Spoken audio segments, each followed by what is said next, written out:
3D Basics, and today's talk is going to be about using Python with Blender. And I'm intending this as a tutorial, so if you have your computer here, I've got copies of Blender on data sticks so that you can load it and basically do the exercises.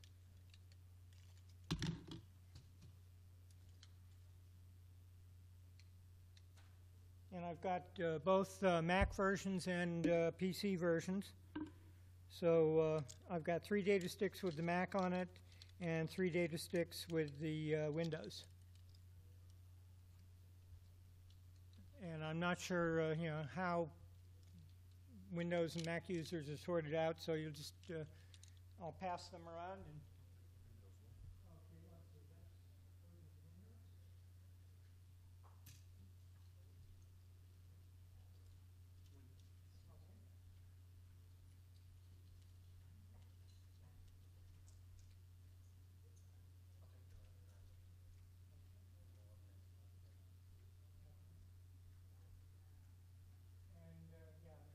pass them around if anybody doesn't have them.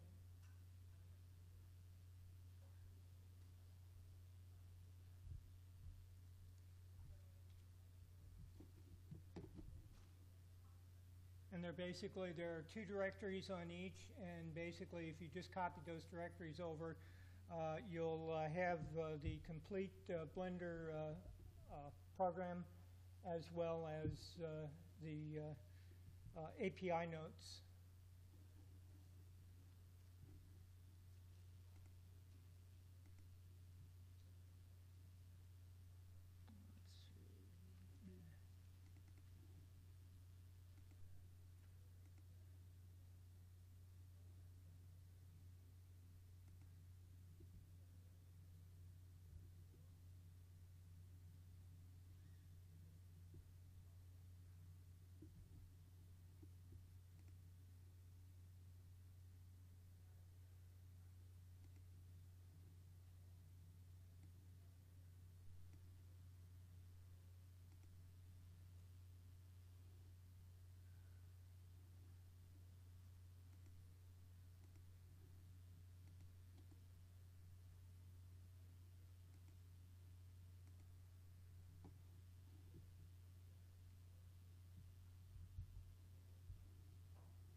Okay, well, let's see. Right now we're Blender is just about in the past 1.5 years, they've been undergoing an enormous amount of change. In the version 2.4, they changed everything to turn into 2.5 and what's now 2.63. And one of the big changes was that they completely based their user interface on Python. And currently it's Python 3.2. Now, Windows users probably won't have any problem, but Mac users, Blender is supposed to be used with a 3-button mouse. And there you can, instead of the 3-button mouse, if you just have a 1-button mouse, you can simulate that using, an Alt key plus the mouse button, or a Command key plus pressing the mouse button. And I have some sheets on changes that you should make with your Mac if you want to use Blender as it was originally designed. So I'll pass them around.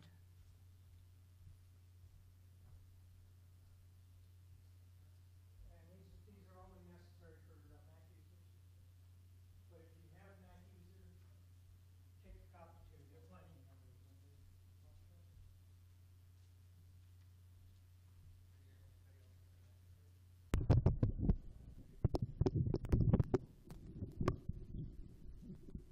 Okay, thank you.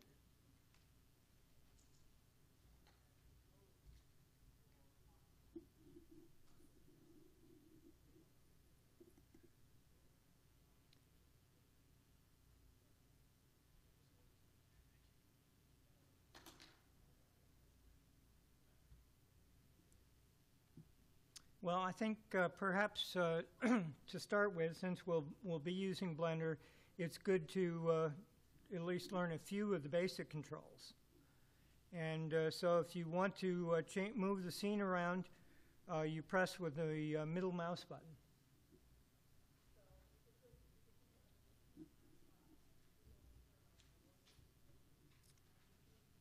And if you want to zoom in or out, you press the middle mouse button and use the control button at the same time.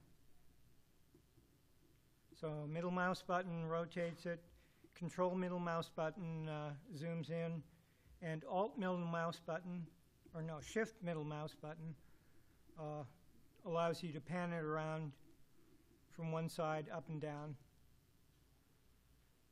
We have a little more light. I can't quite see my keyboard.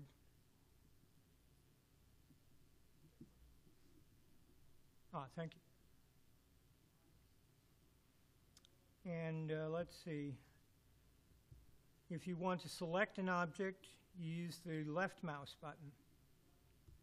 And when you select it, you can see there's a little tiny orange outline of it. Now, Blender has two different states. You can see the whole object as we see it now, or you can, which is called object mode, or you can press the tab key and get into edit mode, which allows you to just change parts of an object. So if you wanted to move just one vertex of this cube, you'd press G for grab, and then you can move it around with your mouse.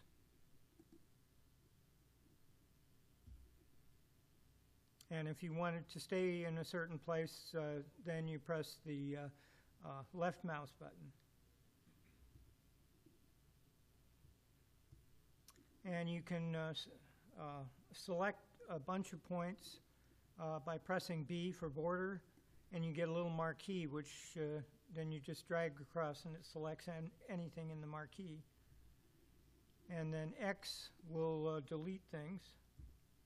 It can delete vertices, edges, or whole objects. So now if I press the tab key and get back into object mode and press X, then I've deleted the whole object.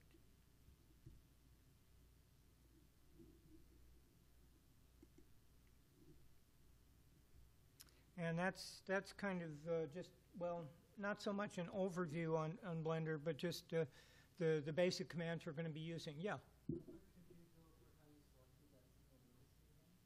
Yeah.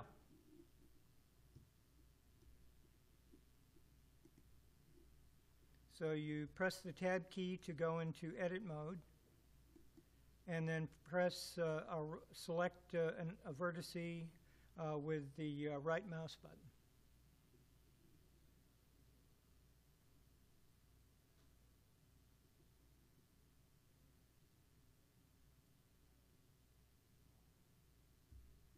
And then if you press G to grab it, then you can move it around up and down different axes, or do whatever you want to with it. Does that help?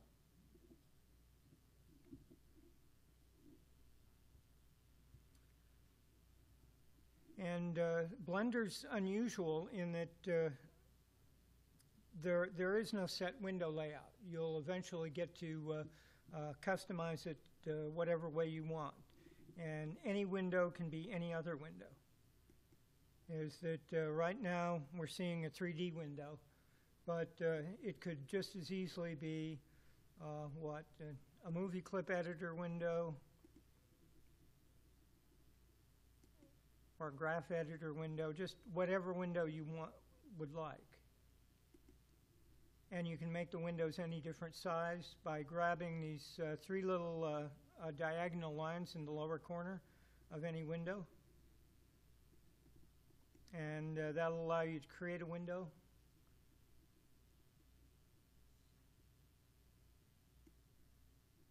And you can also move the windows if you can grab them. It doesn't seem to want to grab it.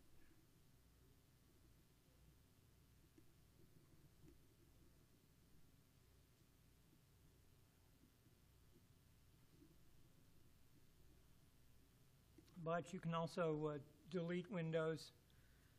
So it's a very flexible interface. And basically, each window, you want to sort of consider it like the tab of a browser. Anything can be in it.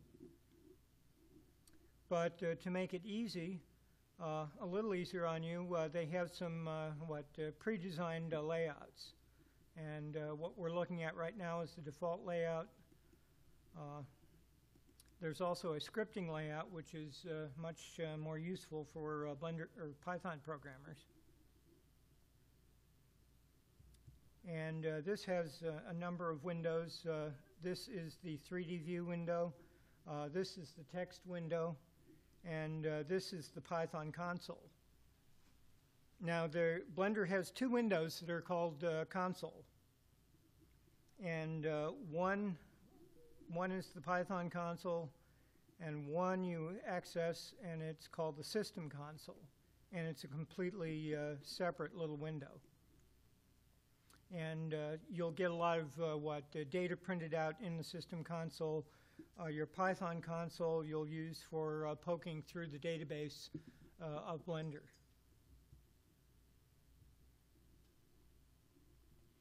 Now, in Windows, it was very easy to get the system console. All I had to do was go down to the Help menu and toggle System Console. With the Mac, it's a little bit different. Because the Mac, you have to start Blender running with the System Console. So if you've got Blender loaded on your Mac, navigate in the Finder to where you have Blender. And then click on the Blender application and get you don't want to activate Blender, you just want to get the menu for it. And you right-click, and one of your options will be choose Show Package Contents. Or the option will be Show Package Contents. You open the contents, you open the Mac OS file, and then you select the actual Blender executable.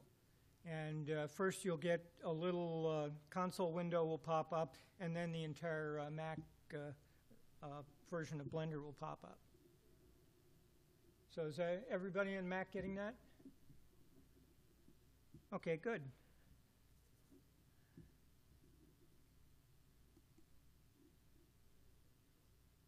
Now there are a number of ways that you can interface Blender and Python.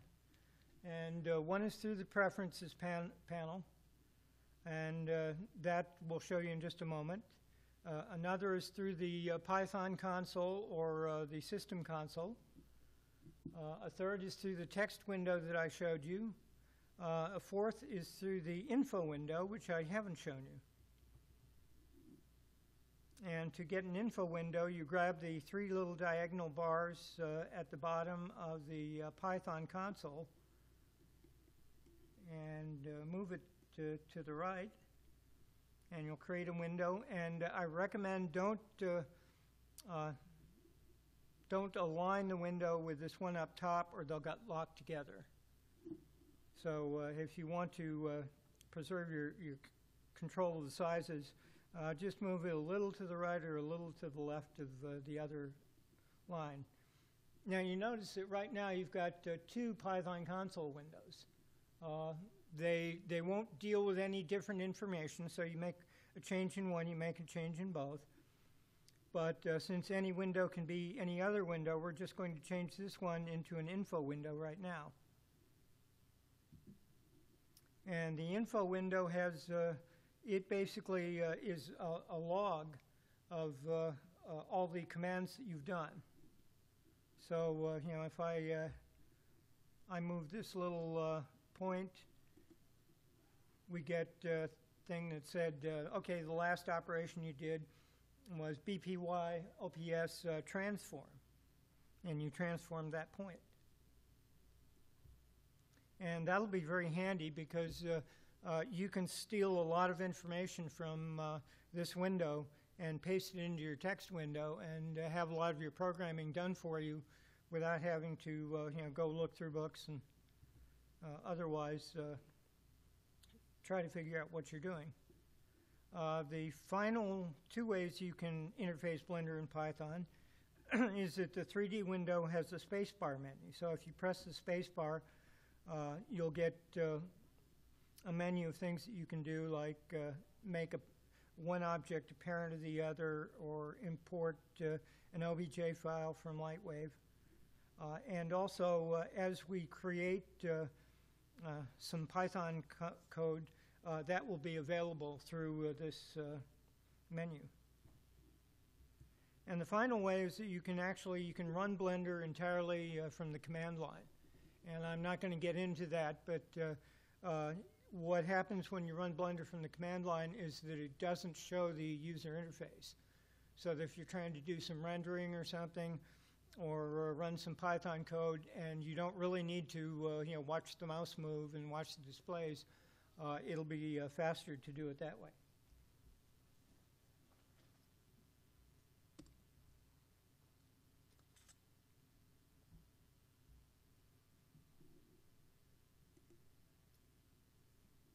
And as I said, we have a text window, a 3D view window, the Python console, and we just created the info window.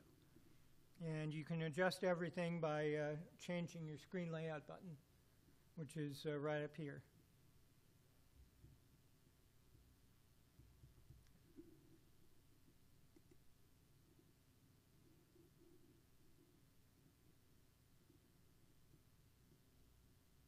And that pretty much we went through. Okay, now add-ons, that's kind of when you create a Python file that you'll want to distribute, out to other Python or other Blender users, you'll do it in the form of what's called an add-on. And in Blender, you access an add-on using the user preferences. And there's a little button for add-ons. You can set in the user preferences. You can set all kinds of controls. And I really don't, that would be an hour talk just to cover them. But with the add-ons, it lets you include all kinds of different little Python scripts that will help you do some wonderful and fun things. And to add an add-on, you click on the right side of that bar, and then you can install the add-on. And then just close down that window. Now, what I just installed was one called Torus Knot. And that lets you make things that are based on a torus knot. And those are kind of, kind of a curve. Oh, I see. I'm still in edit mode, not in object mode, so it wasn't letting me do anything that wasn't an object. So when you add things, you can add a whole variety of things. You can add meshes, mesh objects, which are like planes and spheres and cones, and even a monkey. And the monkey is Blender's mascot, and they use that like the Utah Teapot for doing rendering tests and stuff like that. But you can also do Bezier and NURBS curves, NURBS surfaces, metaballs that will stick to each other when they contact. The armature is for creating animatable characters. That's the skeleton within the character that you use to animate it. A lattice doesn't actually show up, but it forms kind of a shape that if you pass an object through, the object will take on that shape, so that if you had a cylinder and you passed it through a lattice that was shaped like a tornado, your cylinder would get stretched to look like a tornado. And the empty, it's an object that's empty. You use it when you want to create a point of rotation. in Blender, or you just want something that will control other parts without being seen itself. And of course you can make objects and lamps. But the torus knot, it's just kind of a floppy little object. Now if you press T with your cursor over the 3D view, and it's important that wherever your cursor is over is the active window in Blender. But if you press T, you'll get a little menu that tells you more about making the torus knot. So we can make some changes in it.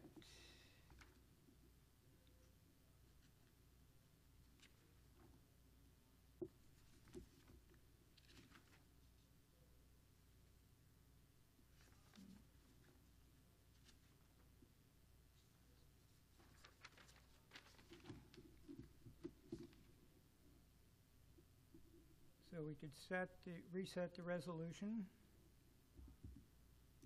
make it a little smaller and easier to work with.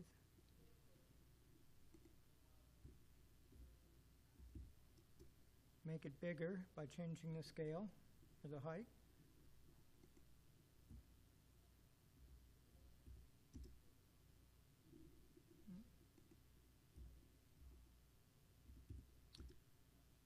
And change the scale to 2.56, and you saw it got much larger and looser.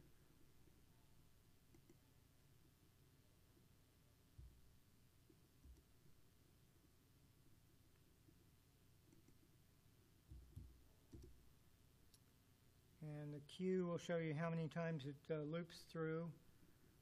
Then I'm going to use the plus options and change this to 85. And now this looks, a lot like a Turk's head knot, which if you've done any rope tying is kind of a fancy, very nice little knot. And you can, let's see, you change the number of rounds and you get some dramatic results. I changed it from 1 to 55 and it becomes a simple tube. And so, that if you're playing around with math may be very handy for you. Another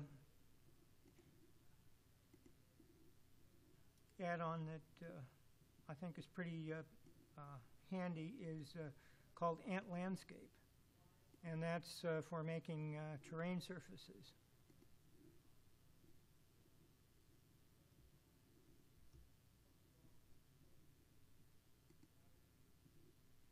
And here we have a little landscape. You can't see it very well, and that's okay because we're going to make it huge.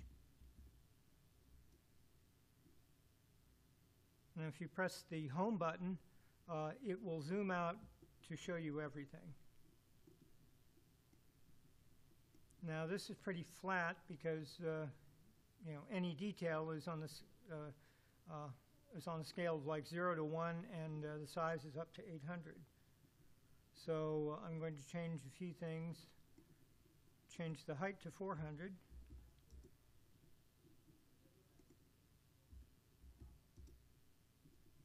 And that doesn't seem to do anything, and that's because the plateau, which flattens everything off after a certain height, is still on a very small size. So I'll change that to 235.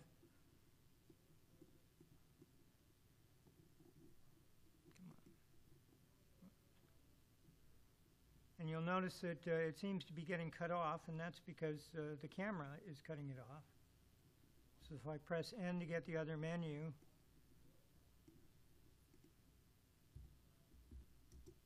I can set the, 2000, not 200.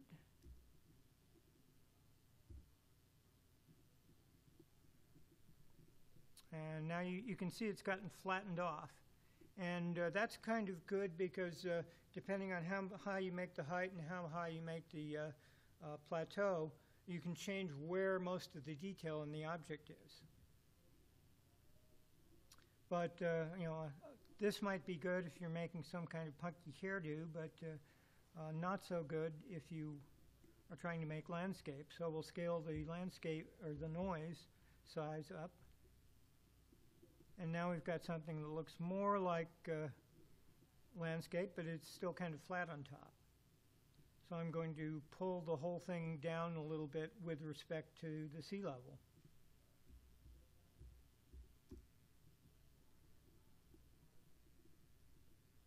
And now we have a nice little cove. And you've got the random seed will go through 0 through 999. So you've got 10,000 possible ways to do it.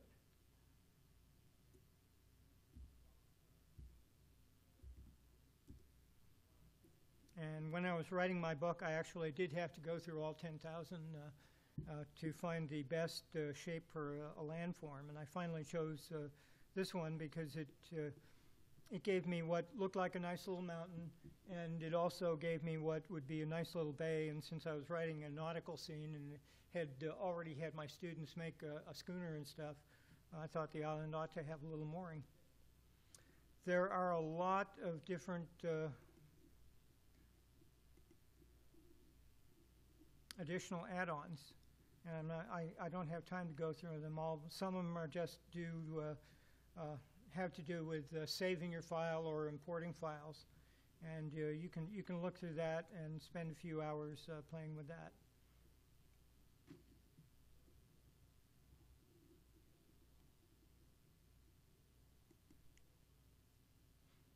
And some of them, like the Bolt Factory, you might not think that there'd be a use for that, kind of stupid, but at the last place I worked at, one of our clients was the Arkansas Bolt Company, and they wanted bolts in their logo, and the logo they had didn't match any known bolt, so I used the Bolt Factory and got that done in a few minutes.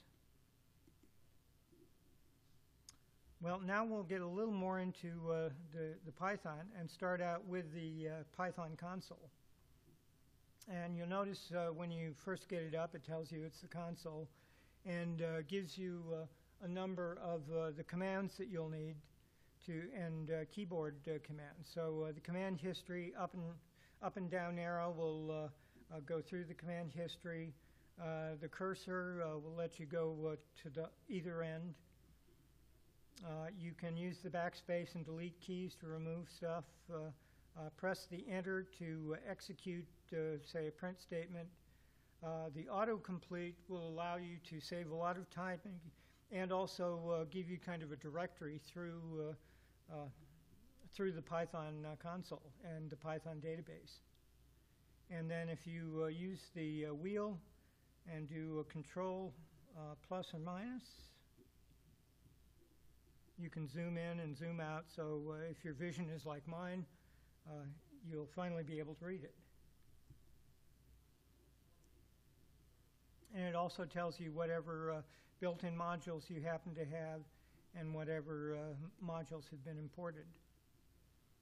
Now, probably autocomplete is the most effective tool you can use for combing through the database. And so, the first simplest thing would be, say, just a print BPY.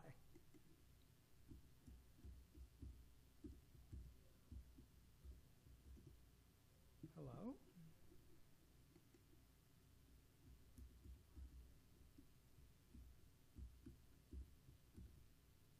And of course, you have to have the parentheses on the outside because we're no longer with Python 2.6.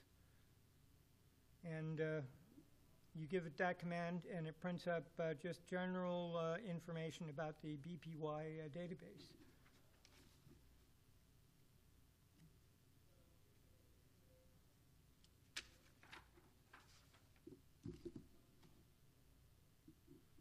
But to use autocomplete, first you'd press the up arrow to get the last command you did, and then move over and put a period to show it that you're looking into the database, and then just press Shift Enter? No, Control Spacebar, or you can use the button that says Autocomplete.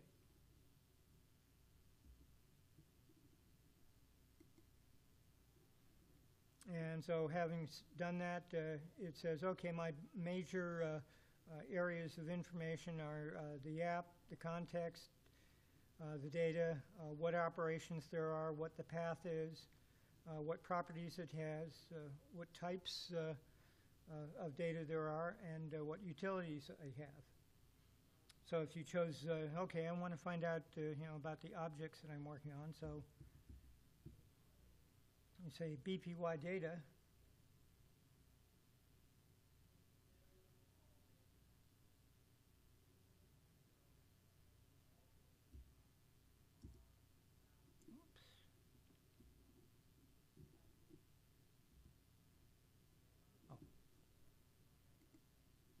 You could then find out more about what kind of data you have.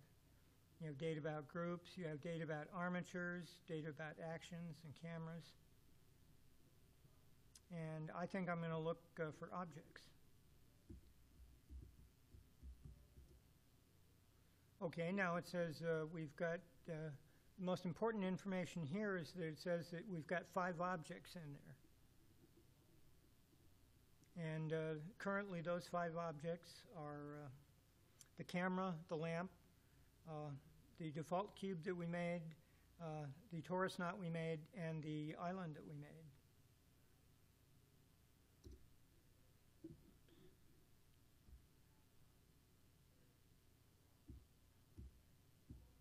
And so you can just give it the index, and it says, okay, here, your first object is a camera.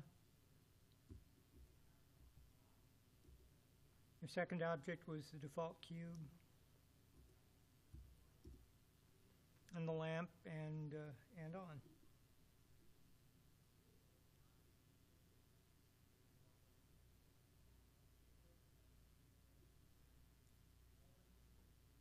Now, this is interactive, so if you make a change in some object, it will follow you. So if we change, well, let's see, oops.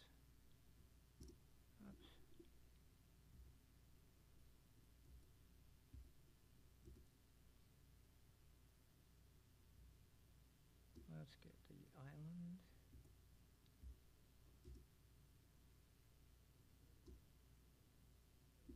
Okay, and you say you want to know what the rotation is.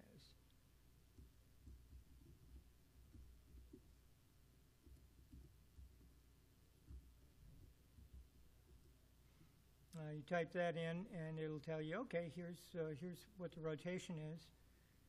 If you press R and rotate it, and then use the left mouse button to get it down, and go back and print that again. And if you look at the 2 data, you'll notice that it's been updated. So if you're doing something, you want to track it and see what's moving in what way, you can use the Python console to tell you what the data is doing. Are there any questions? Yeah.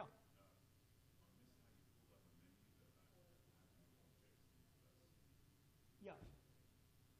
Yeah, you do that in the 3D view. So you put your mouse over the 3D view, and then press Shift-A for adding.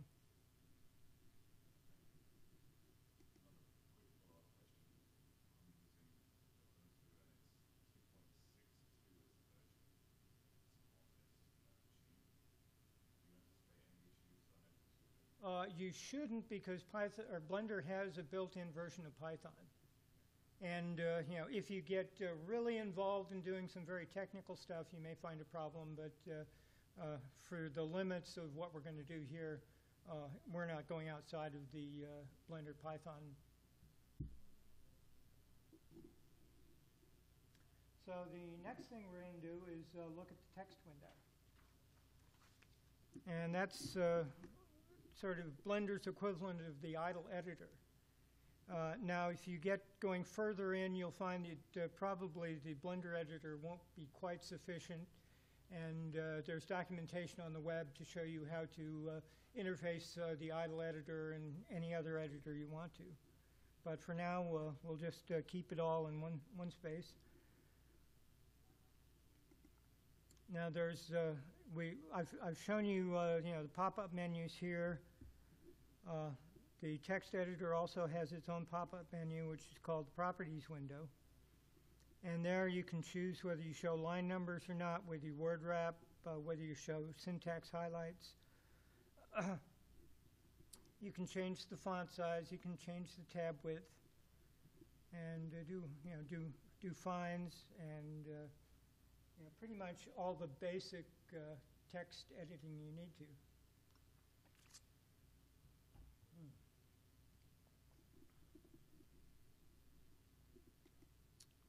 Now in the text control on the header, pretty much all you can do is open a previously created text block, which may be a Python file or it may actually be just a text file if you're just goofing around. Or you can create a fresh text block, and you'll see this little cursor up there. And now you can write into stuff and create your own little file. And now the edit button appears, and the edit button lets you move around a lot in your text editor. It lets you find text, jump to a certain line. And one thing you may notice is that as I scroll over these menu selections, you get a little pop-up box that gives you a better, more information on what you can do with that selection. And the markers let you, set markers within your code to check where things are and what's happening. You can copy and paste and cut. And if you're using a Mac, I've noticed that the Blender copy and paste seems to use the Control-C, Control-V, the Windows normal version rather than the Command-V and Command-C. And the format just lets you convert white spaces and tabs depending on which way you're doing it. You can add comments, not delete the comments, but take them out of the comment syntax. And you can indent and unindent. And also there are a number of templates that you can use. That will help you get started. They'll just give you the basic code and save you a little bit of typing.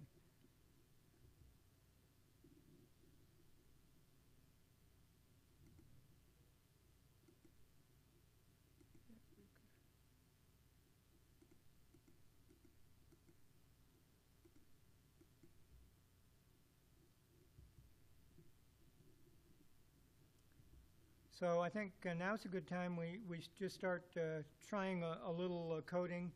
So if you want, type in this text into the text window.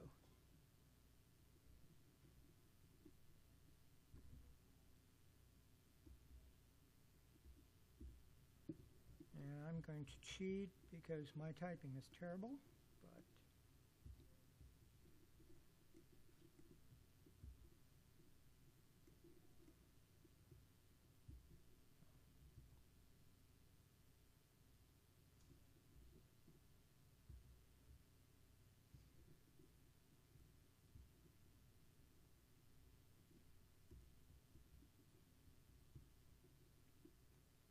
So once you're done typing, let me know.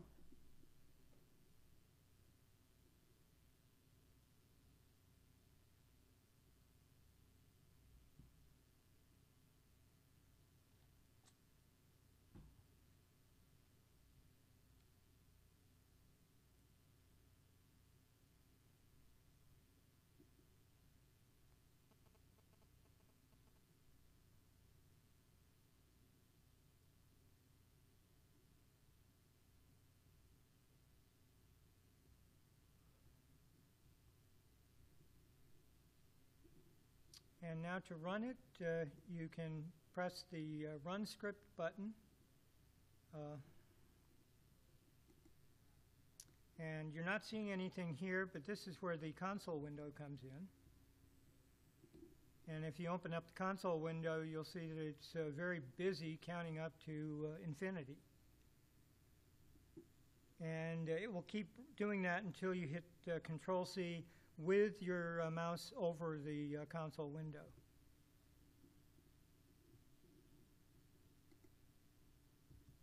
So the way to stop anything that you started running in the text window is to use Control-C while your mouse is over the console window.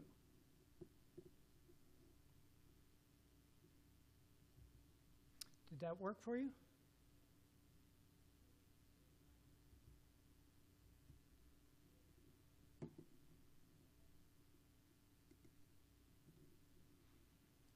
Okay, now we'll get into something a little bit more complex.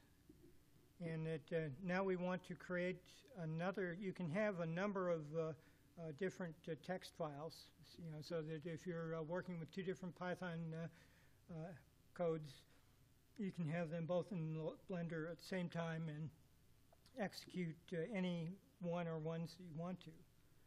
So we're going to create a new one by clicking on the plus button. And this time we're actually going to call Blender's internal Python code. And so we say import BPY for Blender Python.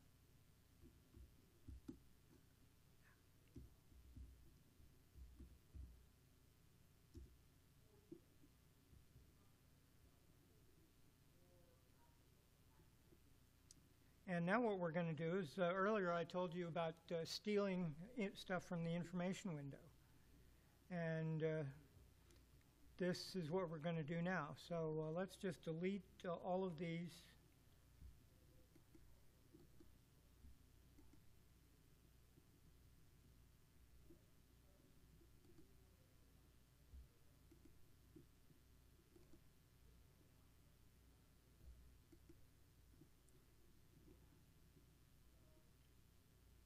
And we're going to add a text object. So we do Shift-A and get the menu up and scroll down to where it says text. And then do a left click on the text button.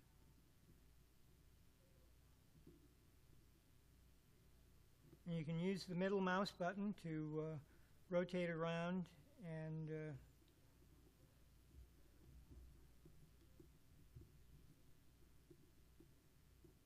the command or control middle mouse button to zoom in, and the shift middle mouse button to center it. And this is just our default text. But now down in the info window, you see that it says bpy.ops.object.text add. So it tells us, okay, here's the command for adding an object. So you do a Control-C to copy that, and then go up to the text window and do a Control-V. And okay, it's not.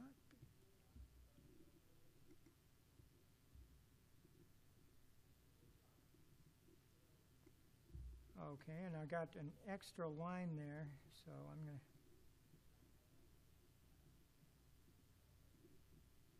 You just want the one that says object add.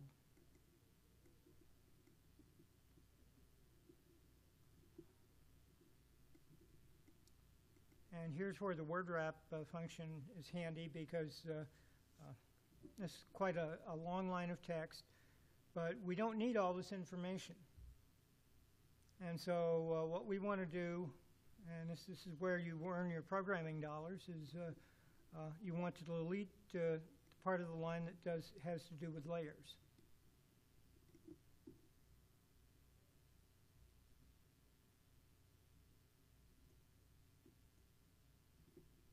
So all you need is the location and rotation. And the syntax highlighting will be good, just in case you want to check to make sure all your parentheses are in order.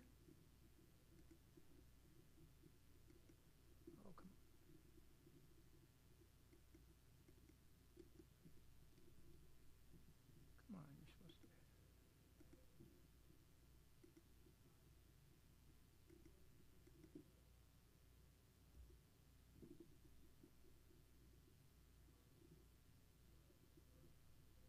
So basically you should have, single parentheses in location and double parentheses after rotation.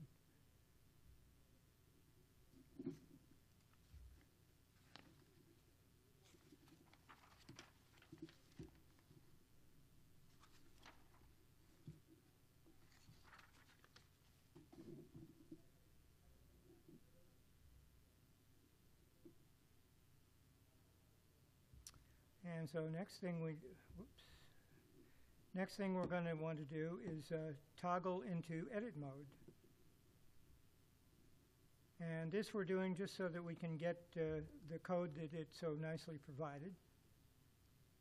And copy that line. And what we're creating is code that will, whoops, come on, you're not supposed to copy everything.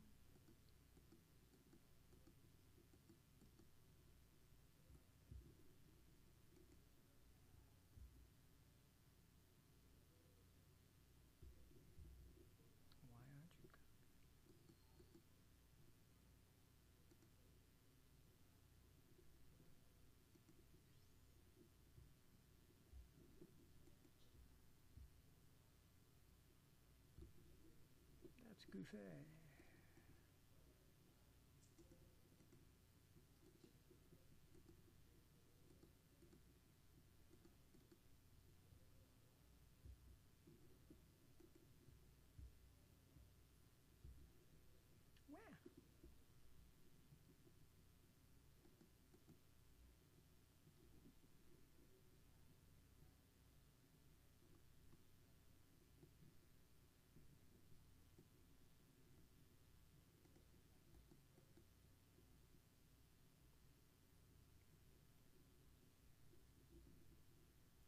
Well, what's going to happen?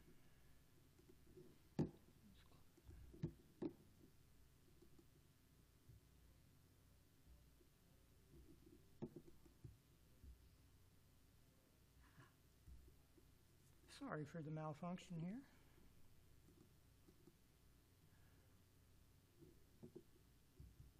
Well,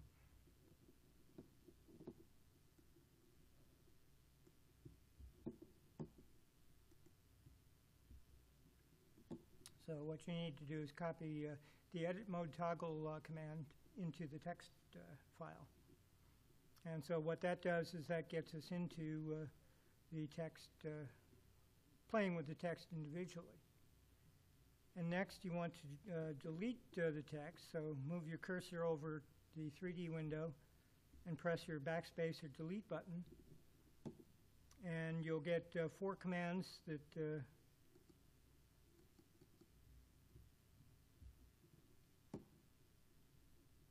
tell you delete the character in the font.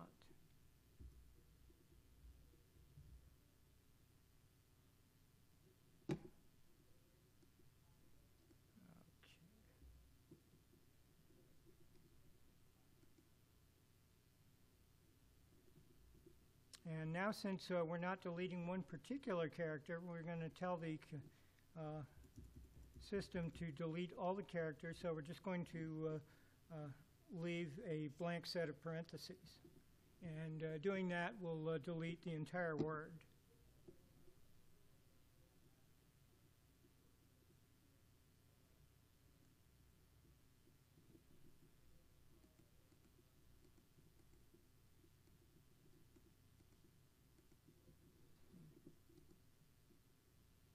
And the next thing we want to do is type in something for it to include. So just type in any letter.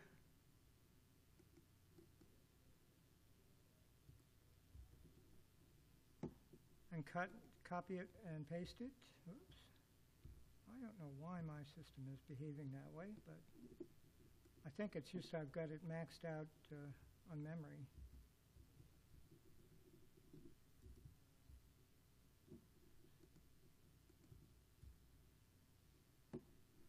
So now you have a line that says BPYOPS font text insert, and it inserts the letter D.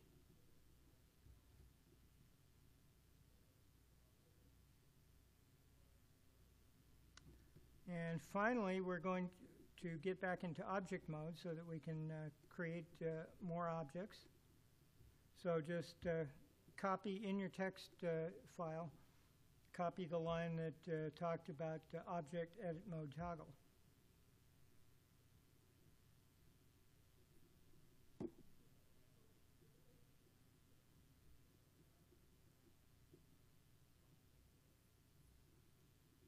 And then just so you can see what's happening, delete that D. And basically, we're now going to use the Python code to create a text object with the letter D in it. That's what should happen. And so you run the script, and there it is. Did anybody have a problem? Did it work for you?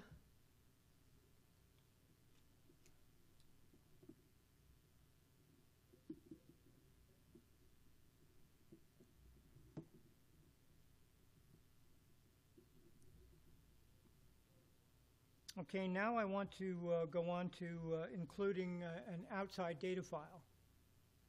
And if you're using the Windows, the version of Blender that I gave you, I included a little file called trash.txt. It's right in the same directory as your Blender file. But with the Mac, I found that you have to put it in your root user group. And trash.txt has basically a word plus 3 data points for X, Y, and Z location. And if you're using Windows, you shouldn't have any problem. The file should be right there. But since I didn't know what on the Mac what your root directory would be, there was no way I could copy it over. But in the files that I gave you, if you look in your Blender directory, there should be a copy of trash.txt that you can move to your root directory, whatever your user root directory is. Are you finding it?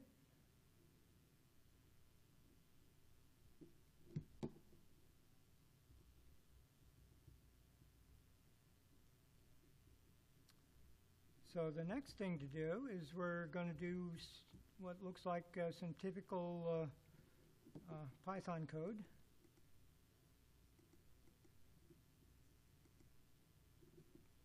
And that gets typed in right after import.bpy. So it's going to go right in about there. And the code is, you create a file handle name for trash.txt, and I located trash.txt just so we wouldn't have to worry about paths or anything, but in your files you probably want to include one. Then made a file to open, and open file handle, and this is, we're just going to read it, we're not going to write, so that's pretty easy. And then for each line in trash.txt, we're going to print each line in the console, and we're going to split each line and then just make sure that we've allocated the data into 4 bits, the name, and then the X, Y, and Z data. And double check it by printing out the name and the Y data. So you just type that in now.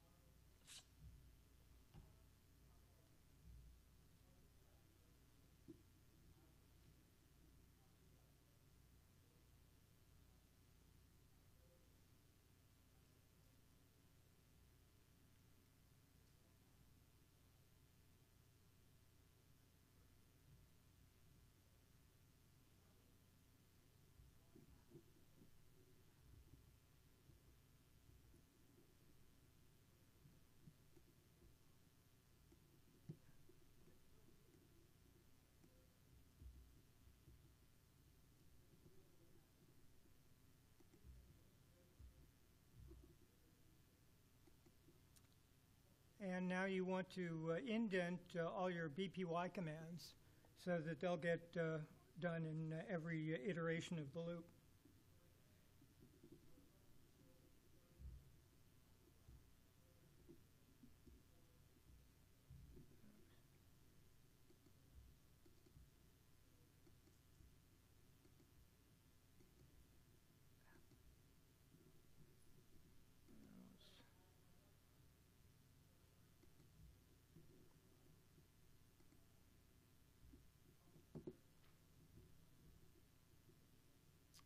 You can run the script, and it should give you some output in your console window. And here it said that my first data is puppy, and it's 1.0, 2.0, 3.0. And it looks like all the data is there correctly. So that's a good test.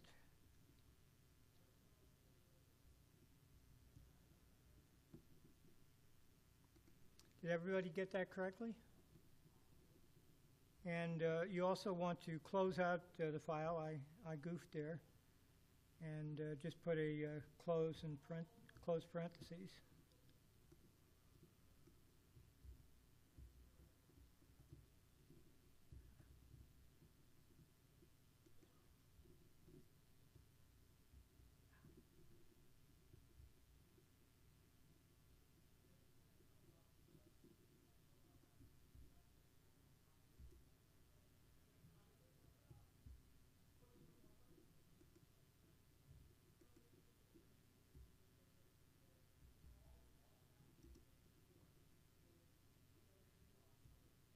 And now we're going to actually use the data to affect the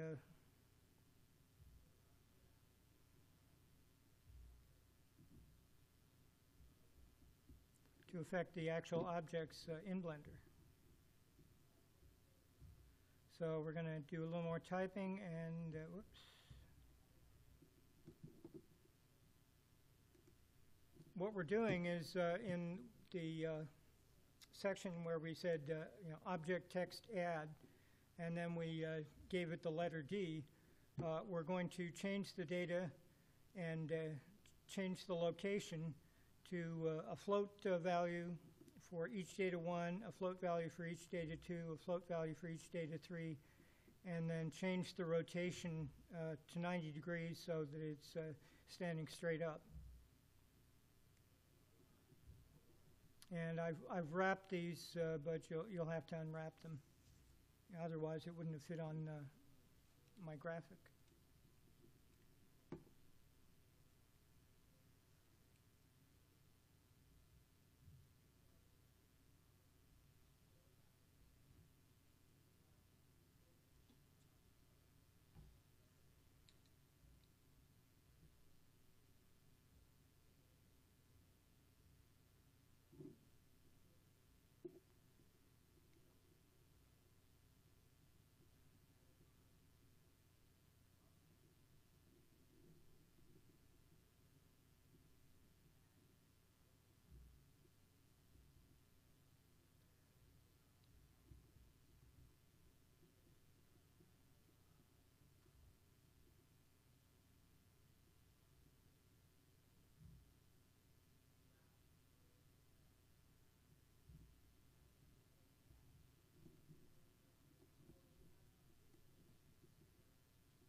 And then when you're done, select the D with the right mouse button and press X to delete the object. Now we have several, so or you can use the border select, and that'll select all of them.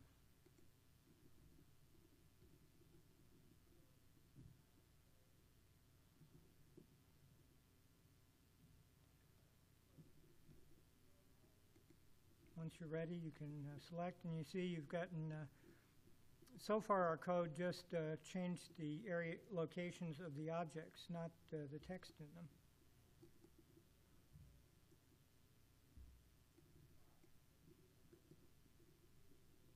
But you can see they're all in 3 space in different locations.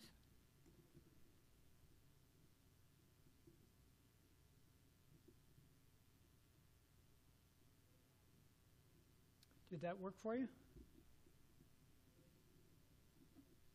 Okay. And the next and sort of final step in this is to include the object, or the name and the text.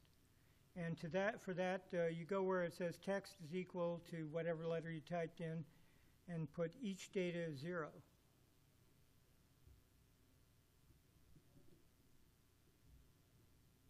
And you don't need the quotation marks.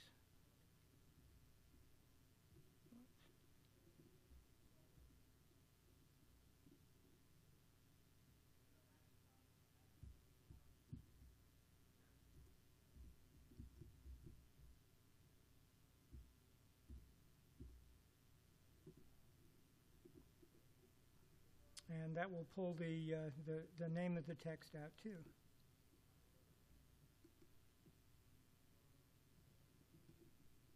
Once you're ready, you can run the script. And now you have 4 different names.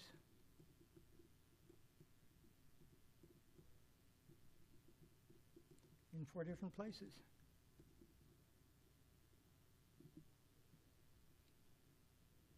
So it's not that difficult to pull whatever data you need in from Python or from whatever data source you have, and just pop it into Blender and incorporate it into what you're doing.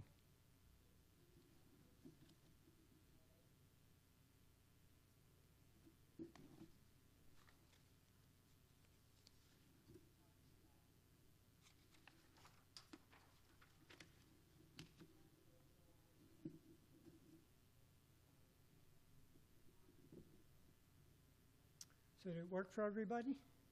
Good. We'll come back to it and improve on it. Now the Blender API onto something completely different. The Blender API was completely changed with Blender 2.5, and the documentation is just now catching up.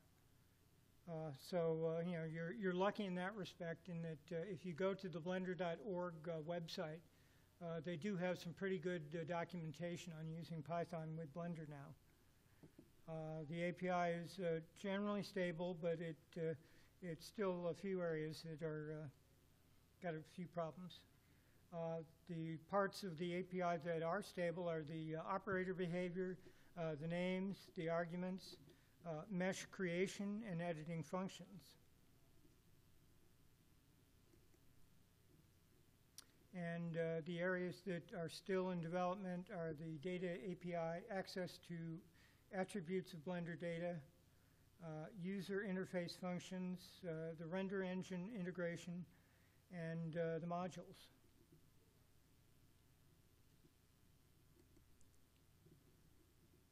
And the API can do the following. It can edit any data of the user interface. It can modify the user preferences, like we saw there. It can add key maps and themes. One kind of fun Python function I saw somebody do is that they made an app that would run through every possible look that you could make the Blender interface with. So while it was running, suddenly the headers were red, then they were green, then they were blue. The windows were changing size, the arrangement of the windows, and they were just goofing around, but it was kind of fun to see. But also with the API, you can create a new interface elements such as menus, headers, and panels. And this is the panel. The panel takes up the entire window, and it's all about controls.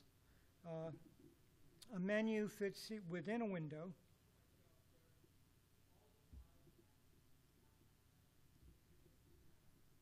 and you can turn it on and turn it off within the window.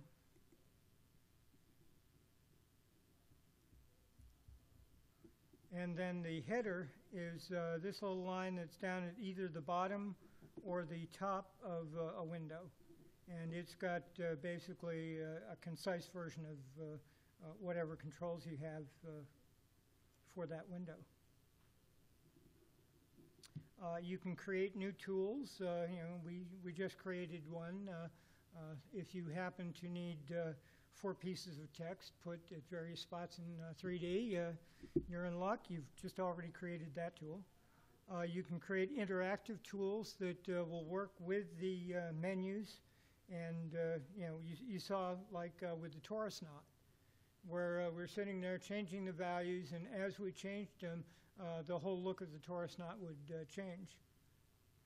So you can be that interactive. You can create new rendering engines that integrate with Blender.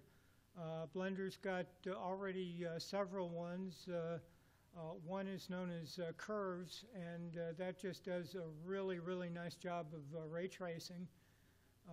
And people are getting some amazing results. But you may have, if you're doing scientific data or something, you may want some real simple rendering engine that like only gives you the value of sunlight in the infrared spectrum or something like that. You can define new settings in existing Blender data. So if you want to map on something to say a cone or something, you can add to the Blender data there, and you can actually use the OpenGL drawing commands in 3D view, so that you can not only create your own objects, but create your own ways of drawing and ways of revising your windows. But right now, it cannot create new space types or assign custom properties to every type, nor can it define all the callbacks or listeners that are notified when the data is changed. But there again, as I said, if you're getting into advanced stuff, you may be doing a lot of your development outside of Blender and just bringing it into Blender to test. So your callbacks and listeners will be covered by your standard debugging equipment. Now, the Python API allows you to integrate into a panel, which is what I was showing you is a big menu. Well, it's not a menu, but a panel full of controls and custom ways to customize the scene.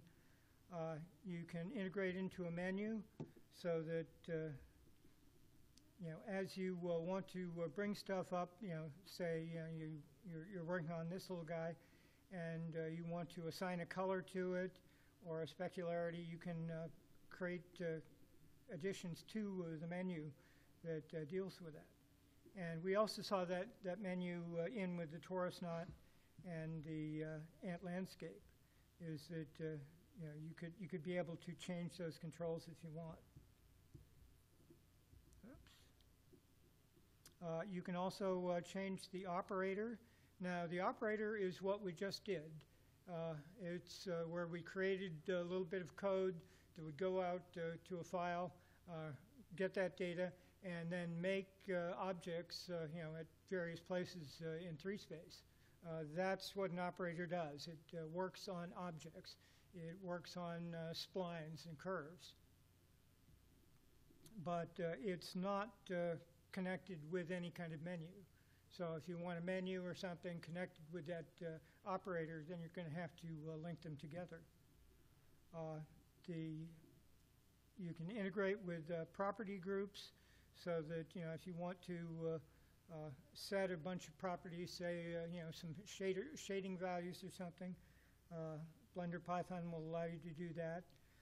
You can integrate with the keying set, so that if you've got say a spacecraft data that is going up and through off to the moon or something, you can bring in that data and use that to key an animation and basically track the rocket exactly as it went. And then you can also integrate into the render engine and You don't have to write your own render engine, but if you want to make a few tweaks or something, Blender Python will allow you to do that. And there are a number of basic API modules. There are application modules. So if you want to create something and use it within Blender, that would be the application module. A standalone module would actually allow you to work outside of Blender and maybe hook in Blender as a part. The game engine module lets you work with the Blender game engine. And that's a very powerful tool because Blender game engine lets you really get things moving in real time. You can interact with them. You can move up, you can move down, just like any other game engine. And the application modules in particular are the data access, the operators, like we saw listed in the Python console, the data types, the Blender utilities, the path utilities. So you can use Blender to do all your path searching, the application data, and any property definitions that you might make. And the standalone modules are math types and utilities, so whatever math you want to do, or say you've got specific fonts that you want to create, or you want to drive the audio system so that maybe you're playing in sound, and every time Blender hears a C note, it pops the letter C onto the screen or something in the game engine. So you can really integrate a lot of things going on outside to Blender. And with the game engine, you can integrate the game engine types. You can integrate any kind of logic where it says maybe if the keyboard command is this and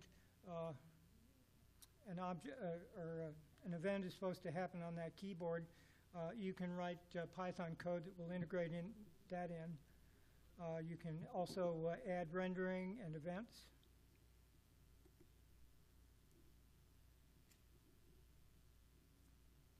And so with operators, well, we've experimented a little around with that. And all objects exist in a context, whether it's the BPY or they may be here in this text object. Right now the context is just worrying about the transforms. You can have a constraint context or a modifier context where you might want to add an armature or make an array out of it. So you can do all kinds of weird things. And you're not modifying the original object, but you're making instances of it and making modifications to that. And of course, all objects are data. And the operators and functions, they can create and modify these objects. And we've done that already in our little file. In that we made an object, we rotated it, we changed the data, we changed the text within it.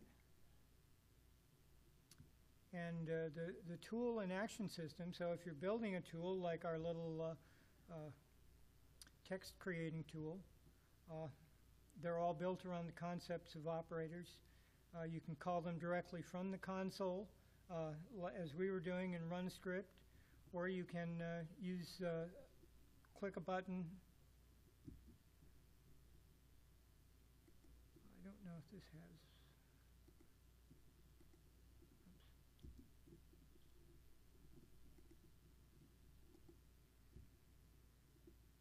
No.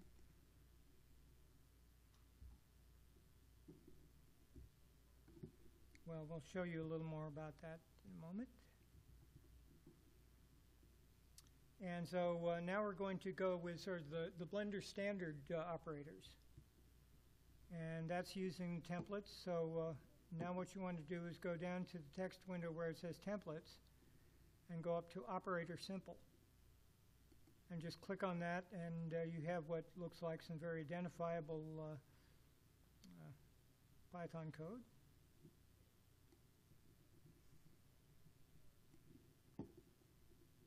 And here you're defining the main code.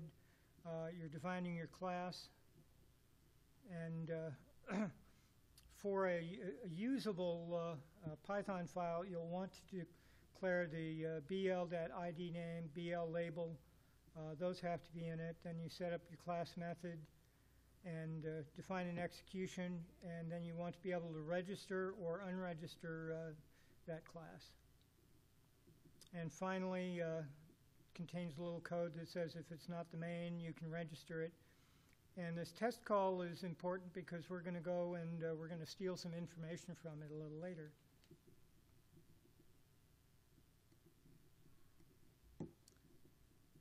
Now, the first thing you can do is just try running this. And you can use either Alt-P, or which is the command for running it, or run script. And you'll get your results out in the console window. Oops, well, I better run script. And so the simple operator just gives you a listing of what objects are in the scene. But we're going to show you how you can modify that. Okay, so select any object, press G, and then with your mouse just move it somewhere. It doesn't really matter where. And then release it with the left mouse button.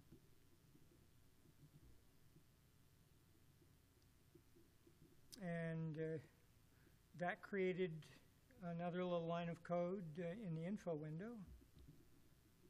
And we want to steal that and put that in our main function. Oops. It's still not being good, so.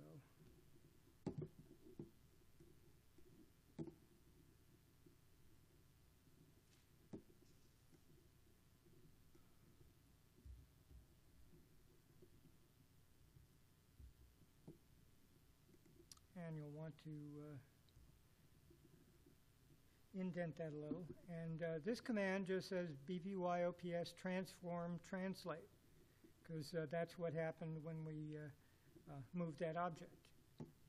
And the value can be any XYZ pair or XYZ triple. And now, with that code, we've made it so that every time you run the simple operator code,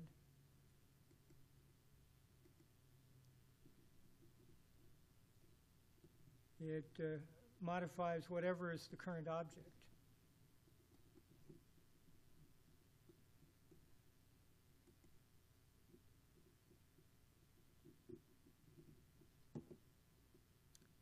And so that's wonderful. It's kind of clumsy, and that's where we get into modifying panels and stuff.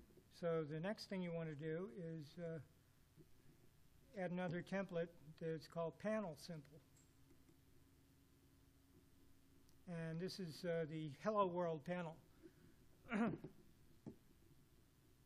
if you go over to the Properties window panel here, or Properties panel here, and click on this orange cube, you'll find out about whatever is the current object. And we're going to add the panel to that object. So all you have to do here, just to establish it and see what it looks like, is run the script or press Alt-P. And you can see that the shortcut is listed there. I just can't do it because this podium is slanted, and every time I let go of the mouse, it rolls back. Now, when you it takes a moment for some reason. But there it is. There's our Hello World panel. You can change the name of it.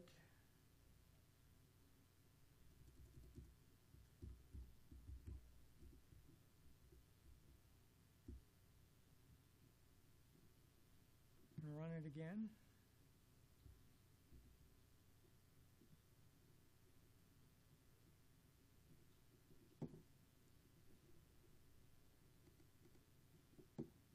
And when it refreshes, then any change you've made in the text is set. Now, if you look down here, you'll see the draw function, and it's got some layout information.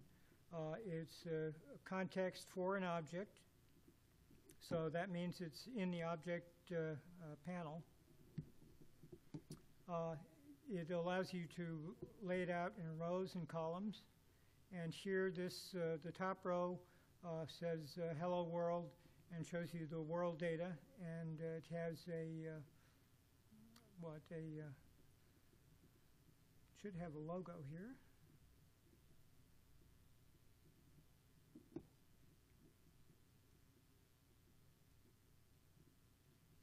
Oh, there it is, where it says icon, and then it says world data. Well, that's the world data icon. We could change that to object, I think, and it will become the object icon.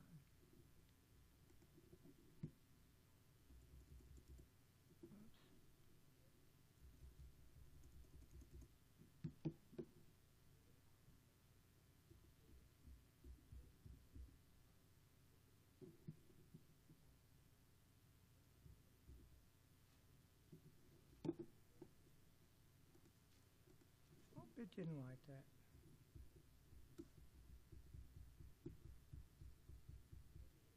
Got the name wrong.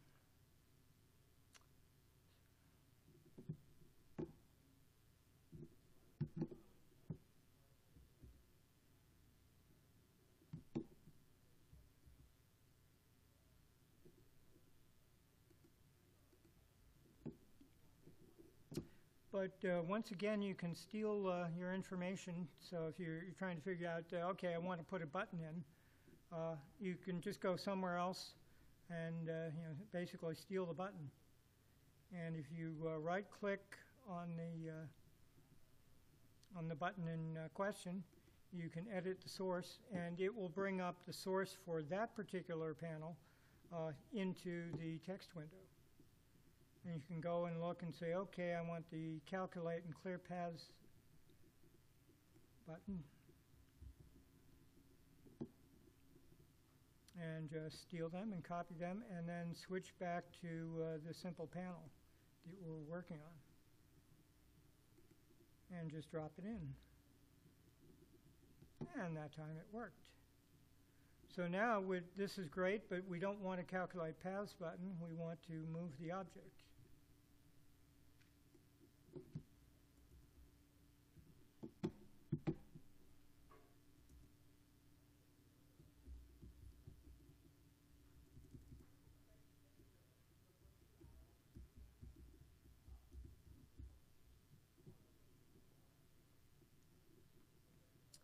And now, as I was saying earlier about the test run, or the test call. The test call has all the information we need to call the operator. And since we're going to be calling it and we're not actually using that function, we don't need to include the parentheses. So we copy that and then go back to our simple pi, and where it says instead of object paths calculate, we'll do object simple operator.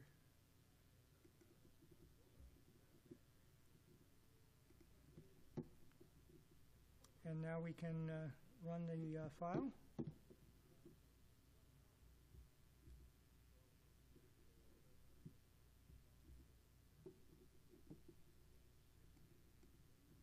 And you'll see that our Hello Kitty panel now has a Move Object button.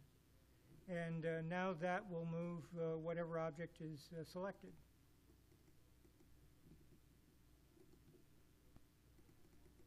So you've got, you've got the panels connected in with the operators, connected in with the Blender data itself. Is there any questions?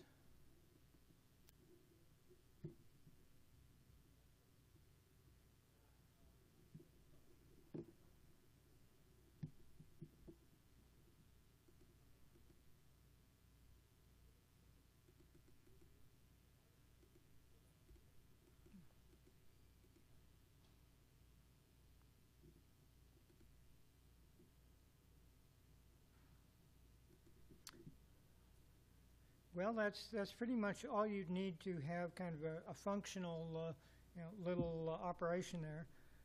To have your script show up in the add-ons panel, it has to be in the script add-ons directory, which will be in your Blender files. And it's got to be there. You want to tend to use the naming conventions they've already used. So like input, output, animation,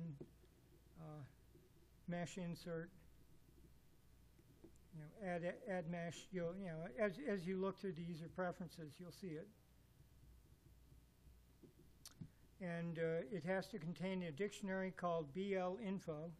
That gets created right by your template.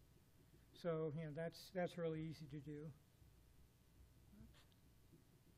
And it has to have the define register and unregister functions, which your template also contains.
Now, Blender has a lot of good information, and one thing I included was that I included a Python reference zip file of all their API documentation. And it's in the zip file. The root file is called contents.html. And that's got everything you need to get in. And it's got all the pages, and also some tutorials and stuff.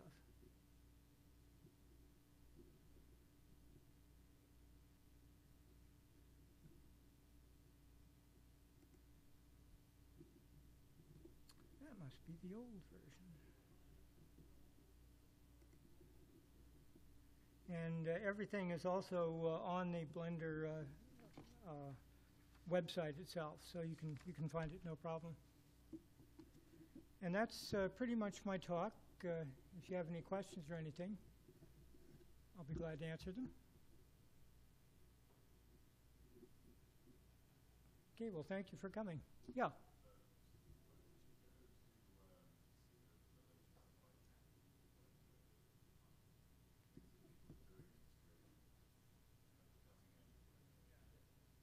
People who are really using it the most. BlenderArtist.org has a lot of people there. That's probably where people go to hang out. It's also got forums where you can ask questions about using Blender with Python.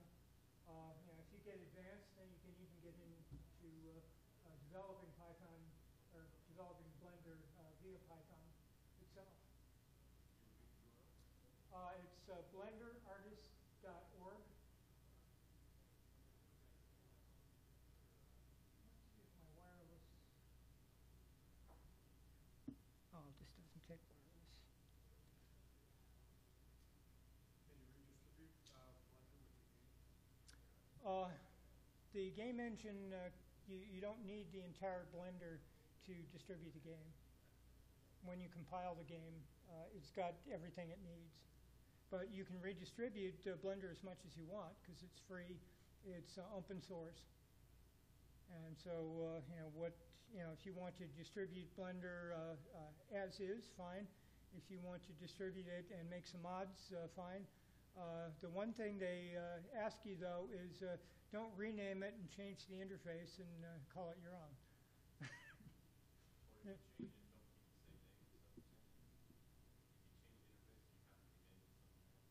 Well, basically, they want credit for the fact that they put a lot of work into it. I don't. You'd probably want to Blender dot me or something.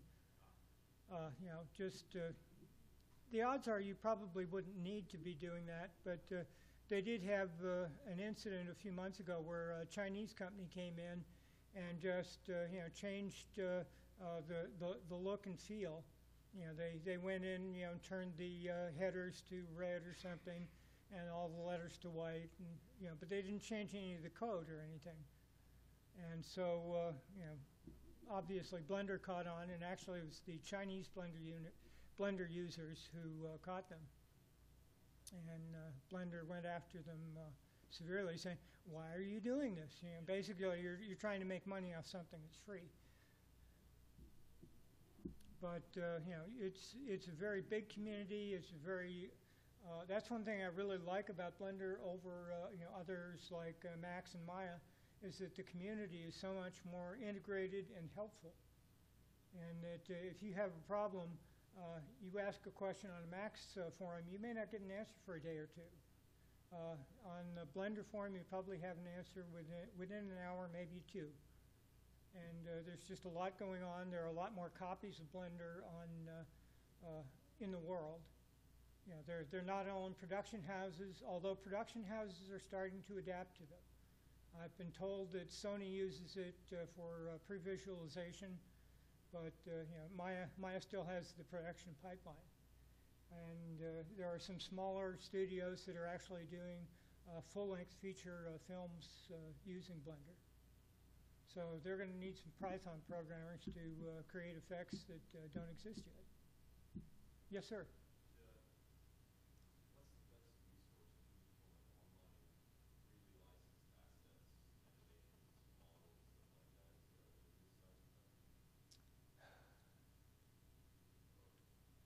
There I'd tell you to go ask on Blender Artist, because I have seen like object and model sites, but they've come and gone. So I don't know what the most active one is currently. Yeah, models are very easy. Animation seems to be much more tricky. So you may have to redo the animation after you import the model. But as far as I've seen, going from from Lightwave or Maya or 3ds Max, you can definitely get the model through.